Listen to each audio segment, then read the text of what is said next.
Warning. Some train model used in the video is completely different from the original look. Due to the model in the game I use, Train Driver 2 is not available. Please watch this with entertainment. Thank you. Yeah, this is my story. About the Big Six. The ghost train. Back when I was a kid, I spent a lot of time at my grandmother's cabin. She lived next to Pine Grove Furnace State Park. Pine Grove has always been haunted. Well, that's what people say. Mostly due to Fuller Lake. It's a water-filled, old open-pit iron mine. Though the Park Service has gone so far as to send divers down to the bottom to prove that no one was killed in there, many people have seen ghostly horses stampeding from the old stables to the lake and into the water, making it glow a deep blue before disappearing. My story, as far as I'm aware, has never been duplicated or replicated. It involves an old iron horse that wasn't quite ready to be scrapped.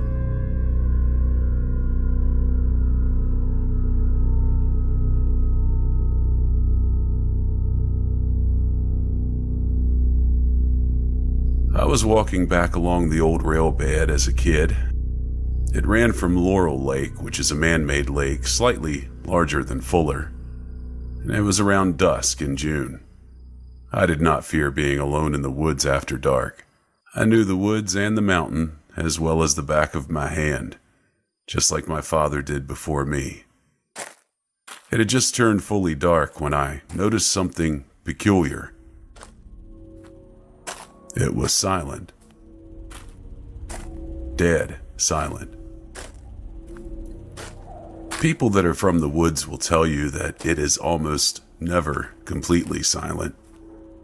There's always some critter rustling around through the leaves. A cicada or a cricket chirping. A great horned owl hooting its dominance. The fact that there was nothing unnerved me. It made me anxious to get back to the cozy little cabin, so I increased my pace. I was more or less speed walking along this deserted, silent trail. The only sound I heard was my sneakers crunching on the cinders. Tall pine trees on both sides of the trail cast shadows down on me, making it difficult to see. I was just reflecting on how dark it was when I heard a sound I will never forget for as long as I live. The long, lonesome wail of a steam whistle. I recognized it from a trip to the Strasbourg Railway when I was younger. Nothing in the woods could replicate that sound. The hairs on the back of my neck stood up and I looked around. The place was as empty as a church on Monday. I was in a deserted part of the trail. The nearest cabin was 2 miles away in the opposite direction, so I simply tried to tell myself that my mind was playing tricks on me, and I kept walking. Then I heard it again, and it was getting closer. A faint light appeared behind me, and it was so faint that it was barely recognizable as a light source. I told myself that it was swamp gas or something. It's a quite marshy area around that trail, and I tried to tell myself that I was pulling the sound out of nothing to make up for the silence. I kept on walking, thinking about fresh biscuits and wild grape jam that would be waiting for me to take my mind off of things, when I noticed that the light was slowly growing brighter. Now, I have seen swamp gas lights before. They usually only last a few moments and they aren't terribly bright. The main thing that told me that it wasn't my mind was the ground. It was vibrating.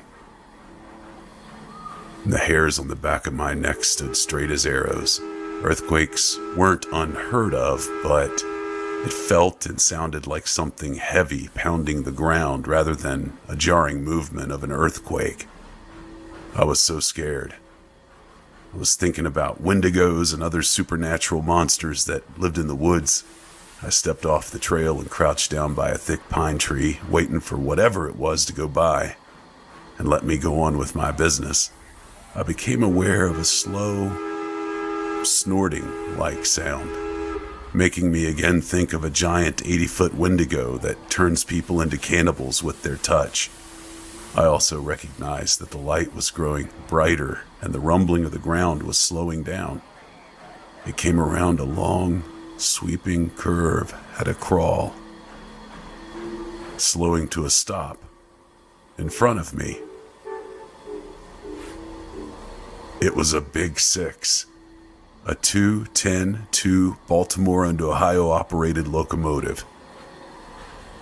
Number 6666. It hissed to a stop, its giant driving wheels resting on the bare cinders. It was shrouded in a light blue mist of steam and wore a deep black coat of paint that seemed to suck all the available light into it, except for that bright light on the front. The steam mist, when it hit me, turned cold. I bit hard on my knuckles, trying to control myself. 2 blue lights were in its cab. As if on cue, one hopped down and crouched in the bushes for a moment. I heard a sound of stressed steel and a clack. An invisible switch had been thrown by the ghost fireman. The blue light then took the opportunity to walk around its 91-foot-long, evil-looking locomotive before casually climbing back up the ladder into the cab. I then saw the firebox open, and I heard such a scream. The kind of scream you'd never want to hear again. The sound of someone being roasted alive. Almost as quickly as it had opened, the firebox door shut with a clang.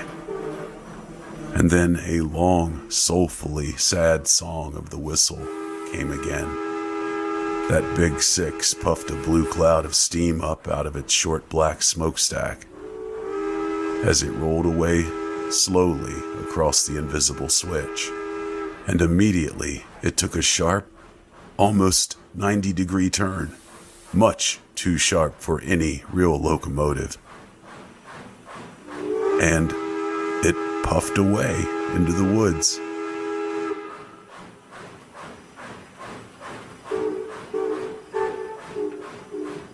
The whole encounter lasted probably no more than 4 or 5 minutes. But believe me, I had seen more than enough, and I did the rest of the trail at a dead sprint, and I didn't stop until I was in the cabin with a thick wooden door locked behind me. After all these years, and after my grandparents and my parents and my friends all having tried unsuccessfully to get this story out of me in one piece, and I've never told it to anyone until this day. The story about how I've seen one of the scrapped big sixes that burned people for fuel.